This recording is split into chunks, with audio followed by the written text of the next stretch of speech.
आज हम बात करेंगे कि ऑर्गेनिज्म कैसे बनता है। तो हम जानते हैं कि कोई भी लिविंग ऑर्गेनिज्म है उसका स्मॉलेस्ट यूनिट क्या होता है? सेल होता है। कोई भी लिविंग ऑर्गेनिज्म है तो उसका स्मॉलेस्ट यूनिट क्या होता है? सेल होता है। जैसे हम लोग का रूम है, अगर रूम की बात की जाए तो रूम का स्मॉलेस्ट यूनिट क्या होगा? ब्रिक होगा।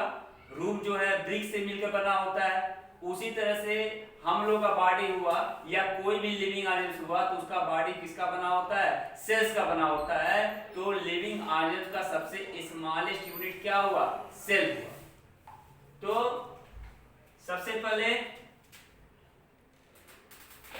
सेल, पहले मॉलिक्यूल्स होते हैं। कैसे बना सेल? कैसे बना? मॉलिक्यूल से। सेल किससे बना? मॉलिक्यूल से। मॉलिक्यूल से सेल बना। सेल से टिश्यू बना। टिश्यू से ऑर्गन बने। ऑर्गन से ऑर्गन सिस्टम बना और ऑर्गन सिस्टम से फिर क्या बन गया? ऑर्गेनिज्म बन गया। ऑर्गेनिज्म बन गया। इस तरह से एक ऑर्गेनिज्म का फॉर्मेशन हुआ, ऑर्गेनिज्म का बॉडी बना। अब कोई भी ऑर्गेनिज्म है उनके अंदर उनके जो सेल्स होते हैं उसमें डिवीजन ऑफ लेबर पाया जाता है। डिवीजन ऑफ लेबर पाया जाता है, यानी कि अलग अलग सेल्स का अलग अलग फंक्शन होता है। जैसे मसल सेल्स हो गए, उनका फंक्शन अलग होगा। नर्व सेल हो गए, उनका फंक्शन अलग होगा। स्पर्म सेल हो गए, उनका फंक्शन अलग होगा। जैसे मसल सेल्स में कार्डियक मसल्स हो गए। कार्डियक मसल जो है हार्ट में पाया जाता है। तो हार्ट को एक बार वो कॉन्ट्रैक्शन कराता है, हार्ट का फिर एक बार रिलैक्सेशन कराता है। तो ये हो गया मसल सेल्स का काम, यानी कार्डियक मसल्स का काम। इसी तरह स्पर्म सेल्स का काम अलग होगा, नर्व सेल का काम अलग होगा। यानी अलग अलग जो सेल्स होते हैं हमारे बॉडी के अंदर उनका अलग अलग लेबर होता है, अलग अलग काम होता है, अलग अलग फंक्शन होता है। अब बात करेंगे सेल की कि सेल किसका बना होता है। तो यहाँ पर हम लोग कल देखे हैं सेल ऑर्गेनिज्म के स्ट्रक्चर को देखे हैं, चाहे वो प्लांट सेल हो चाहे वो एनिमल सेल्स हो। तो आज जो कॉमन कैरेक्टरिस्टिक है सेल का उसके बारे में जानेंगे। कॉमन कैरेक्टरिस्टिक सेल का क्या होता है? Every cell have outer covering called plasma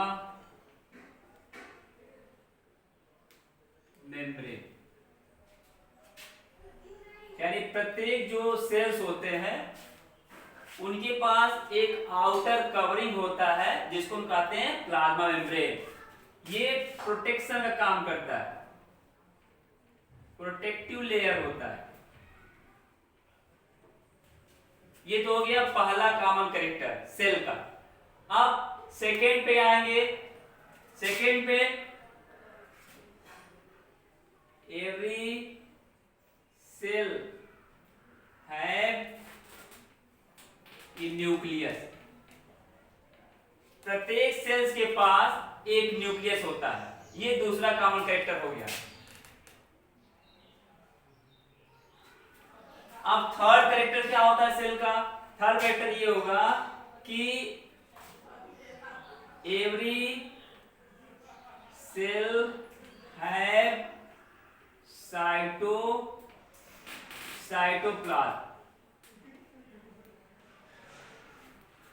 प्रत्येक सेल के पास क्या होता है? साइटोप्लाज्म हो गया। ये हो गए कॉमन कैरेक्टर किसके? सेल्स के। सेल के पास एक मास होता है किसका? प्रोटोप्लाज्म का। प्रोटोप्लाज्म का मास होता है। प्रोटोप्लाज्म होता क्या है?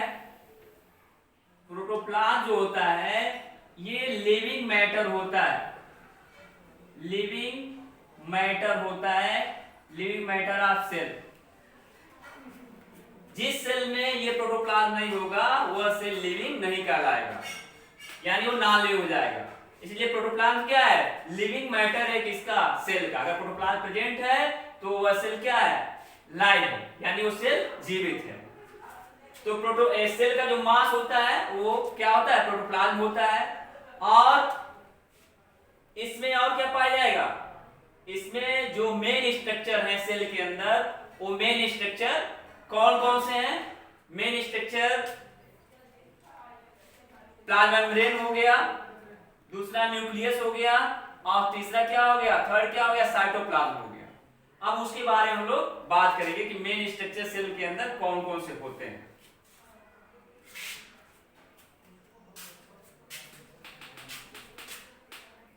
ये जो मेन स्ट्रक्चर है सेल के, या कह सकते हैं बेसिक स्ट्रक्चर, और बेसिक स्ट्रक्चर कौन कौन से हैं, प्लाज्मा मेम्ब्रेन है, न्यूक्लियस है और साइटोप्लाज्म। तो सबसे पहले बात करेंगे प्लाज्मा मेम्ब्रेन की। न्यूक्लियस को सबसे पहले डिस्कवर किया था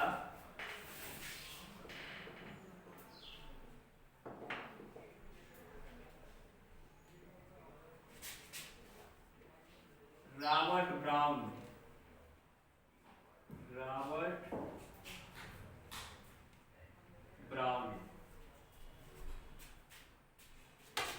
अब बात करेंगे हम प्लाज्मा मेम्ब्रेन की। प्लाज्मा मेम्ब्रेन जो होता है, देखिए यही सेल है,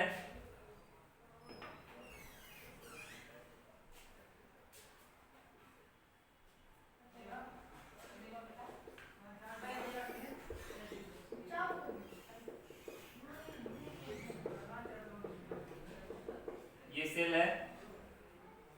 सेल के बाहर यानी जो आउटर कवरिंग है उसी को क्या कहते हैं, प्लाज्मा मेम्ब्रेन कहते हैं। क्या कहते हैं, प्लाज्मा मेम्ब्रेन।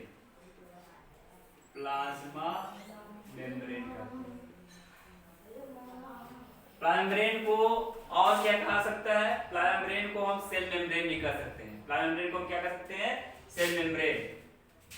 प्लाज्मा मेम्ब्रेन को plasma membrane called cell membrane. Plasma membrane को हम सेल मेम्ब्रेन भी कहते हैं। ये आउटर कवरिंग होता है, प्रोटेक्शन का काम करता है। ये थीन होते हैं यानी बहुत ही पतले होते हैं, इलास्टिक मतलब लचीले होते हैं, थीन होते हैं, इलास्टिक होता है ये, और कवर करता है किसको, ये जो इसके अंदर सेल के अंदर सेल आने से किससे प्रोटेक्ट करने का काम करता है, एक्सटर्नल इन्वायरमेंट से। यानी ये सेल के अंदर जो इन्वायरमेंट हो इंटरनल इन्वायरमेंट हो गया, और सेल के बाहर जो इन्वायरमेंट है वो एक्सटर्नल इन्वायरमेंट हो गया। तो प्लाज्मा मेम्ब्रेन उसको जो है सेपरेट करने का काम करता है। अब बात करेंगे, ये जो प्लाज्मा मेम्ब्रेन है ये सेलेक्टिवली परमेएबल होता है। सेलेक्टिवली परमेएबल का मतलब होता है ये सेमी परमेएबल मेम्ब्रेन है, यानी इससे होकर के कुछ मॉलिक्यूल्स जो है पास कर सकते हैं, अंदर जा सकते हैं, सेल के अंदर जा सकते हैं और सेल के बाहर आ सकते हैं। और ये सेलेक्टिवली परमेएबल मेम्ब्रेन जो प्लाज्मा मेम्ब्रेन है ये होमियोस्टेसिस करता है। होमियोस्टेसिस का मतलब मेंटेन करता है, मेंटेन कांस्टेंट इंटरनल इन्वायरमेंट, यानी ये मेंटेन करने का काम करता है जो कांस्टेंट इंटरनल इन्वायरमेंट है। इंटरनल इन्वायरमेंट कहां होगा, सेल के अंदर, किससे, किसकी तुलना में, बाहर का जैसा एक्सटर्नल इन्वायरमेंट होता है। अगर एक्सटर्नल कोई चेंजिंग आती है तो वह इंटरनल इन्वायरमेंट को क्या कर लेता है, मेंटेन कर लेता है, जिसको हम क्या कहते हैं, होमियोस्टेसिस कहते हैं। यानी प्लाज्मा मेम्ब्रेन क्या होता है, सेलेक्टिवली परमेएबल होता है। प्लाज्मा मेम्ब्रेन का काम क्या होगा, होमियोस्टेसिस को मेंटेन करना। अब बात करेंगे स्ट्रक्चर ऑफ प्लाज्मा मेम्ब्रेन की। प्लाज्मा मेम्ब्रेन का स्ट्रक्चर क्या होता है? प्लाज्मा मेम्ब्रेन का स्ट्रक्चर मतलब ये हुआ जब प्लाज्मा मेम्ब्रेन को हम माइक्रोस्कोप के नीचे रख करके देखते हैं, ऑब्जर्व करते हैं, तो हम क्या क्या चीज हमको दिखाई देता है। तो सबसे पहले स्ट्रक्चर ऑफ प्लाज्मा मेम्ब्रेन में ये जो प्लाज्मा मेम्ब्रेन होता है ये लिविंग कंपोनेंट है सेल का लिविंग कंपोनेंट है। प्लाज्मा मेम्ब्रेन जो होता है वो बना होता है लिपिड के दो लेयर होते हैं, बाई लेयर लिपिड होता है। प्लाज्मा मेम्ब्रेन जो है किसका बना होता है? बाई लेयर लिपिड का, यानी लिपिड के दो लेयर होते हैं जो कहां पड़े होते हैं? प्रोटीन के अंदर, एम्बेडेड विद प्रोटीन, प्रोटीन के साथ ये एम्बेडेड होते हैं। और ये जो अल्ट्रा स्ट्रक्चर है प्लाज्मा मेम्ब्रेन का वो दिया गया था दो साइंटिस्ट थे, सिंगर एंड निकोलसन के द्वारा, सिंगर और निकोलसन के द्वारा। इन्होंने एक मॉडल इंट्रोड्यूस किया, उस मॉडल का नाम क्या रखा इन्होंने? Fluid mosaic model. उस मॉडल का नाम इन्होंने क्या रखा? Fluid mosaic model. यानी सिंगर और निकोलसन ने प्लाज्मा मेम्ब्रेन के लिए कौन सा मॉडल दिया? फ्लूइड मोज़ेइक मॉडल दिया। अब हम बात करेंगे फ्लूइड मोज़ेइक मॉडल की।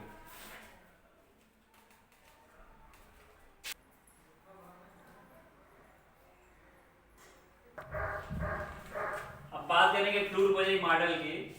फ्लूइड मोज़ेइक मॉडल क्या होता है? एक संख्या में जो प्रोटीन आइसबर्ग, प्रोटीन को जो है प्रोटीन के लिए नाउन यूज किया गया है, प्रोटीन का जो आइसबर्ग होता है वो फ्लोट करता है लिपिड के सी में, यानी लिपिड को सी माना गया है और प्रोटीन को आइसबर्ग माना गया है, इसलिए प्रोटीन आइसबर्ग कहा गया। यानी फ्लूइड मोज़ेइक मॉडल में क्या है? A number of protein iceberg, a number of protein iceberg floating in the sea of lipid, यानी एक संख्या में जो प्रोटीन के आइसबर्ग होते हैं वो फ्लोट करते हैं किसमें? लिपिड के सी में, यानी लिपिड के समुद्र में या सागर में। अब प्लाज्मा मेम्ब्रेन को कंसीडर किया गया है, ये बाई लेयर होता है जो फास्फोलिपिड का, जिसमें प्रोटीन मॉलिक्यूल जो होते हैं वो डिफ्यूज होते हैं बहुत ज्यादा या तो बहुत कम आसानी से। यानी प्लाज्मा मेम्ब्रेन को माना सकता है कि ये बाई लेयर होता है। प्लाज्मा मेम्ब्रेन वैसे बताया गया है, प्लाज्मा मेम्ब्रेन जो है बाई लेयर होता है। किसका बाई लेयर होता है? लिपिड का, या कह सकते हैं फास्फोलिपिड्स का। तो प्लाज्मा मेम्ब्रेन जो है बाई लेयर होता है फास्फोलिपिड का, जिसमें प्रोटीन मॉलिक्यूल्स इजीली यानी बहुत ज्यादा आसानी से या बहुत ही कम डिफ्यूज होते हैं, जो प्रोटीन के मॉलिक्यूल्स होते हैं। इसलिए कहा गया यहाँ पे a number of protein iceberg floating in the sea of lipid. There are two types of protein molecules, यानी दो प्रकार के प्रोटीन मॉलिक्यूल्स होते हैं जो फ्लोट करते हैं। दो प्रकार के प्रोटीन मॉलिक्यूल्स होते हैं जो फ्लोट करते हैं किसमें? फ्लूइड फील्ड फास्फोलिपिड लेयर में। वो प्रोटीन कौन से हो सकते हैं? एक होता है एक्सट्रिंसिक प्रोटीन और सेकेंड होता है, पहला होता है एक्सट्रिंसिक प्रोटीन और दूसरा होता है intrinsic protein. Intrinsic protein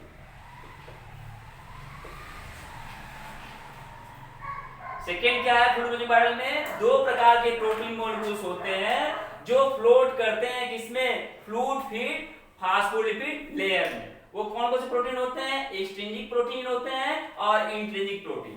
intrinsic protein जो होता है पूरे लिपिड बाइलेयर में पाया जाता है, पूरे लिपिड बाइलेयर पाए जाते हैं। और एक्सट्रिंसिक प्रोटीन, एक्सट्रिंसिक मतलब जो बाहर के तरफ प्रोटीन होते हैं वो पाए जाएंगे या तो आउटर सरफेस पे या तो इनर सरफेस पे, किसके? Lipid membrane. बस आज यहीं तक, इस लेक्चर में बस इतना ही याद रहेगा। कल नेक्स्ट लेक्चर में इसके आगे की बातें की जाएंगी। चैनल को आप लोग सब्सक्राइब कर लीजिएगा ताकि नोटिफिकेशन आप लोग को मिलता है।